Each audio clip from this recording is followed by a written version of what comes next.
भावपूर्ण श्रद्धांजली अर्पण करतो। फार म्हणजे एक हरहुन्नरी अशा प्रकारचं व्यक्तिमत्व होतं। अतिशय साधा मनमिळावू अशा प्रकारचा वसंतरावचा स्वभाव होता। आणि जरी आम्ही वेगवेगळ्या राजकीय पक्षामध्ये काम करत असलो तरी देखील कधी मनामध्ये कुठल्याही प्रकारची कटुता न ठेवता ते संबंध चांगले ठेवण्याचा प्रयत्न करत होते। परंतु अशा घटना घडत असतात आणि शेवटी त्या गोष्टीला सामोरं जायचं असतं। मी पुन्हा एकदा त्यांना भावपूर्ण श्रद्धांजली अर्पण करतो आणि मी थांबतो। एक मिनिट। आज मी 2-3 महत्वाच्या बैठका घेतलेल्या होत्या। एक म्हणजे आपल्या इथं एक मागणी होती, PMPML मध्ये काम करत असणाऱ्या आमच्या कर्मचाऱ्यांना 7वा वेतन आयोगाच्या मागचा फरक द्यायची। तर ते ठरलं परंतु तो दिला जात नव्हता आणि त्याच्यामुळे कामगारांच्या मध्ये एक अस्वस्थता होती। परंतु आज PMPMLचे आयुक्त असतील, PMC आयुक्त असतील, PCMC आयुक्त असतील, सगळे संबंधित लोक असतील, अधिकारी असतील, त्यांना बोलून त्याच्यातनं आम्ही मार्ग काढलेला आहे आणि मागचे राहिलेले 7व्या वेतन आयोगाचे पैसे हे 4 टप्प्यामध्ये द्यायचं अशा पद्धतीचा आज निर्णय त्या ठिकाणी झाला। आणि काही त्यांचे बरेच वर्ष रोजंदारीवर असणारे कर्मचारी त्यांनाही परमनंट करण्याचा निर्णय आज आम्ही त्या बाबतीमध्ये घेतला। आणि आज तुम्हाला माहिती आहे की मधल्या काळामध्ये पुण्यामध्ये, पिंपरी चिंचवडमध्ये आणि त्या भागामध्ये सखल भागामध्ये पाणी शिरलं आणि काही निष्पाप लोकांच्या घरामध्ये पाणी गेलं, त्याच्यात त्यांचं नुकसान झालं। त्या सर्व आपदग्रस्तांना आपण प्राथमिक स्वरूपामध्ये आज चेकचं वाटप केलं, परंतु DBT करण्यात आलेलं आहे आणि आज 11च्या पुढं प्रत्येकाच्या अकाउंटला 10-10 हजार रुपये जमा होतील आणि काहींचे मात्र इथं आम्ही दिलेले आहेत। कारण मुख्यमंत्र्यांनी पण त्या गोष्टीला भेट दिलेली होती, त्या घटनेला भेट दिलेली होती, मी पण भेटी दिलेल्या होत्या, इतर पण अनेक राजकीय लोकांनी भेट दिलेल्या होत्या। तुमचं सतत मीडियाचं तिथं लक्ष होतं, लोकप्रतिनिधींनी पण वेगवेगळ्या राजकीय पक्षाच्या भेटी दिलेल्या होत्या। पण तेव्हा आम्ही जाहीर केलेलं होतं की ह्या आपदग्रस्तांना आम्ही मदत करू आणि ती मदत आज केलेली आहे। मात्र प्राथमिक स्वरूपामध्ये इथं करून बाकीच्यांचे पैसे DBTमधनं त्यांच्या अकाउंटला पाठवलेले आहे। पोलीस अधिकाऱ्यावर कोयत्याने हल्ला झाला। कुठे? वानवडीचे पोलीस AP आहेत, त्यांच्या डोक्यावर कोयत्याने हल्ला झाला, ते ऍडमिट होते, त्यांच्या डोक्यावर टाकले। त्यामध्ये कधी पण कुणी कायदा हातात घेण्याचा प्रयत्न करू, पोलीस हे कायदा सुव्यवस्था चांगली ठेवण्याचा प्रयत्न करत असतात। हे अशा पद्धतीचं जे घडलं, कारण काल मी प्राईम मिनिस्टरच्या कार्यक्रमाला होतो, त्याच्यानंतर आमची कॅबिनेट होती आणि मला रात्री उशीर झाला म्हणून पुण्याला यायला, सकाळपासून मी इकडेच होतो। परंतु ही जी घटना आहे ती अतिशय दुर्दैवी आहे आणि त्याच्यात ज्यांनी कोणी हे कृत्य केलेलं असेल त्याला कुठल्याही प्रकारे कडक कारवाई त्या ठिकाणी केली जाईल। अजिबात त्याची हायगाई केली जाणार नाही, कारण पोलिसांचा आदरयुक्त दबदबा समाजामध्ये असला पाहिजे। आणि जे विकृत लोक आहेत, जे गुंड प्रवृत्तीचे लोक आहेत, जे समाजामध्ये समाज कंटक म्हणून वावरणारे लोक आहेत, अशांच्यावर कारवाई करणं हे आमच्या पोलीस खात्याच्या अधिकाऱ्यांचं कर्मचाऱ्यांचं कामच आहे। परंतु त्याबद्दल अधिकची माहिती मी कमिशनरकडनं घेईन की ह्याच्या पाठीमागचं कारण काय, कशामुळे हा हल्ला झाला आणि त्या संदर्भातल्या पुढच्या जे काही कारवाई असेल ती कडक कारवाई विकास कामाचं उद्घाटन केलं जाईल। मात्र त्याच्यावर परत पुन्हा एकदा वाद होतोय, जे तुम्हाला जुन्नरमध्ये अनुभवायला मिळालं तेच इथं होतंय। स्थानिक भाजपच्या नेत्याचं त्याच्यावर नाव नाही, त्याने त्याच्यावर आक्षेप घेतला। हा कार्यक्रम थांबा एक मिनिट हे कार्यक्रम आहेत, हे सगळे सरकारचे कार्यक्रम आहेत। आता त्या कार्यक्रमामध्ये आमच्या स्तरावर ठरवलेलं आहे, मुख्यमंत्री आणि दोन्ही उपमुख्यमंत्र्यांनी ज्या त्या भागातले उद्घाटन, जसं परवा पुण्याचं ब्रिजचं उद्घाटन आपण केलं, त्यामध्ये तिथल्या लोकप्रतिनिधींची नावं असतील। तो कार्यक्रम ज्या डिपार्टमेंटचं असेल त्या डिपार्टमेंटच्या मंत्र्याचं नाव असेल, जो उद्घाटन करणार आहे त्याचं नाव असेल. त्याच्यामुळं माझी आपल्याला विनंती आहे की ह्या गोष्टीला फार काही तुम्ही महत्त्व देऊ नका. आम्ही मुख्यमंत्री आणि देवेंद्रजी तिघांनी मिळून हे सगळं ठरवलेलं आहे आणि तशा पद्धतीनं कारवाई चाललेली आहे.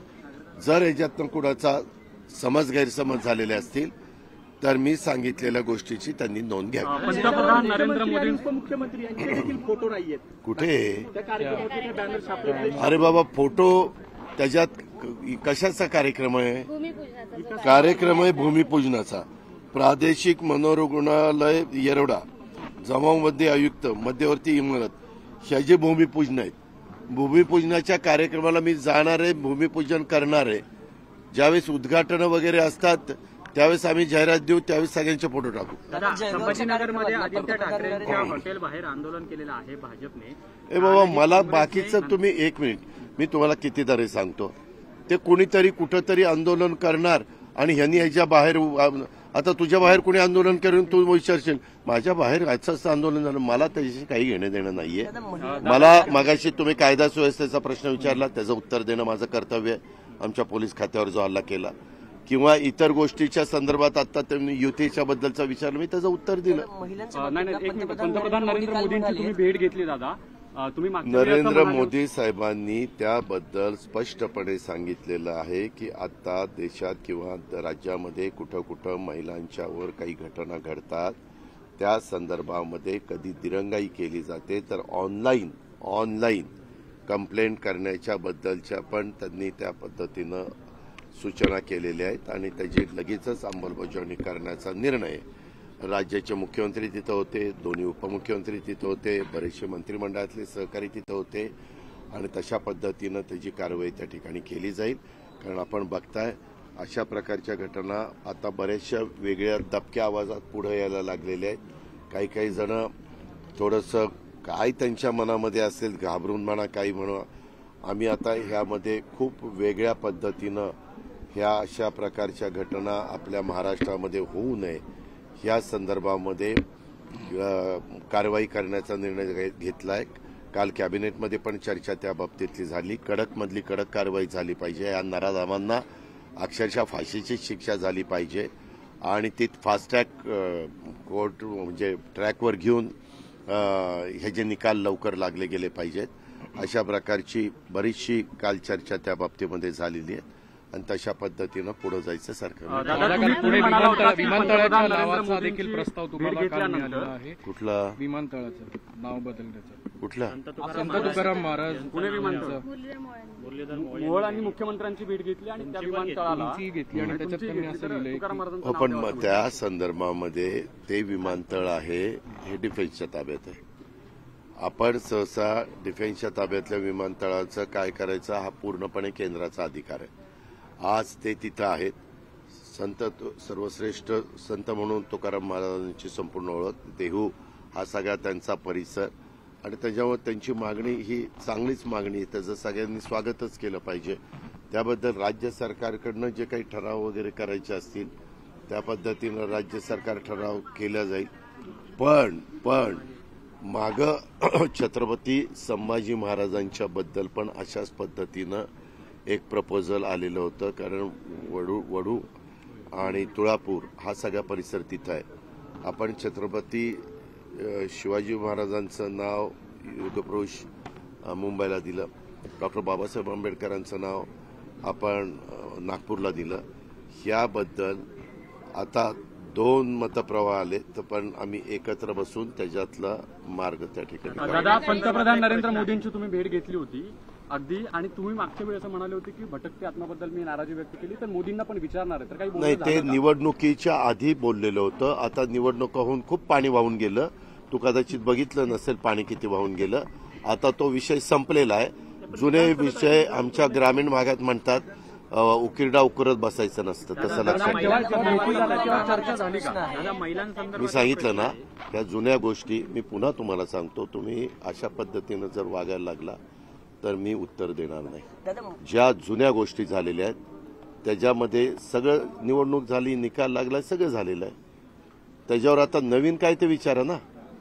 दादा, आता पृथ्वीराज चव्हाण भेटले होते. पोर्शे अपघात प्रकरणात सरकारचे काही मित्र होते, त्यांना वाचवण्याचा प्रयत्न सरकारकडनं झाला असं ते आता म्हणाले. दादांत खोटं आहे. आपण त्याच्यामध्ये कुणाकडे पुरावे असले तर द्या. त्यामध्ये कुणालाही पाठीशी घातलं जाणार नाही. म्हटलं जातं काही वर्षांपूर्वी पुण्यात फास्टॅग कोर्ट होतं, मात्र आता साध्या कोर्टमध्ये फास्टॅगच्या सगळ्या केसेस असतात त्या चालवल्या जातात. त्याच्यामध्ये विधी व न्याय खात्याशी बोलून आम्ही कसा मार्ग काढायचा तो मार्ग काढू. कारण कुठल्याही पद्धतीनं याबद्दलचे निर्णय घ्यायचे असतात त्यावेळेस मुंबई उच्च न्यायालयाचे चीफ जस्टिस यांच्याही कानावर काही गोष्टी घालाव्या लागतात. तर त्याबद्दल राज्याचे प्रमुख मधून अधून यांच्या मीटिंग चालतात. मी देवेंद्र फडणवीस विधी व न्याय खात्याचे मंत्री आहेत, त्यांच्या कानावर ही गोष्ट घालीन आणि ह्या सगळ्याच गोष्टी फास्टॅगवर कशा घेता येतील याबद्दल अशा प्रकारच्या केसेस त्याबद्दलचं कारवाई सरकार करेल. महामार्गाचा प्रश्न आहे. मुख्यमंत्री आज पाहणी नितीन रावड यांची एक video clip audio clip viral होती, ज्यामध्ये ते म्हणतात की त्या मुलीला मारायचं तर मरू दे, पण जो आरोपी आहे त्याला वाचवण्याचे प्रयत्न करा, अशी एक ऑडिओ क्लिप त्यांची व्हायरल झालेली आहे. मला माहिती नाही, मी बघितल्याशिवाय बोलू शकत नाही. सरकार म्हणून आपण एक प्रश्न आहे. अरे बघितल्याशिवाय माहितीच नाही मला तर काय सांगू रे. दादा, गणेशोत्सव येतोय. मुख्यमंत्री आज मुंबई गोवाची पाहणी करतायत.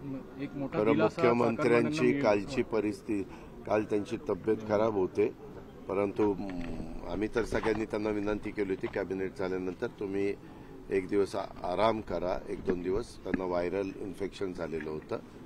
पण शेवटी जसं कुणी पण वाहतुकीची कोंडी सोडवण्याच्या करता किंवा काही महत्त्वाच्या बाबी घडवण्याच्या करता अशा पद्धतीनं मुख्यमंत्री, उपमुख्यमंत्री, मंत्री, लोकप्रतिनिधी, पालकमंत्री अशा प्रकारच्या भेटी देत असतात आणि उलट भेट दिल्यानंतर त्याच्यातनं त्या कामाला गती येते आणि जे काही प्रश्न अडले गेलेले असतात, ज्याचे काही निर्णय पाहिजे असतात ते निर्णय ताबडतोब तिथं मिळू शकतात आणि त्याच्यातनं लोकांना मदतच होते. दादा, मुख्यमंत्री पदावर काही चर्चा झाली, महायुतीच्या बैठका झाल्या तुमच्या, तुम्ही सगळे मुख्य नेते हे बाबा तुम्ही हे असलं काही आमच्यामध्ये चर्चा, आम्ही पहिल्यांदा आमचा मुख्यमंत्री महायुतीचं सरकार आल्यानंतर आम्ही ठरवू. काय आपल्याला अडचण आहे का? नाही ना, महायुतीचं सांगतो ते. महाविकास आघाडीचं मला काही माहिती नाही. बारामतीमध्ये बॅनर लागले, सर्व पवार कुटुंबीय एकत्र आहेत. धन्यवाद.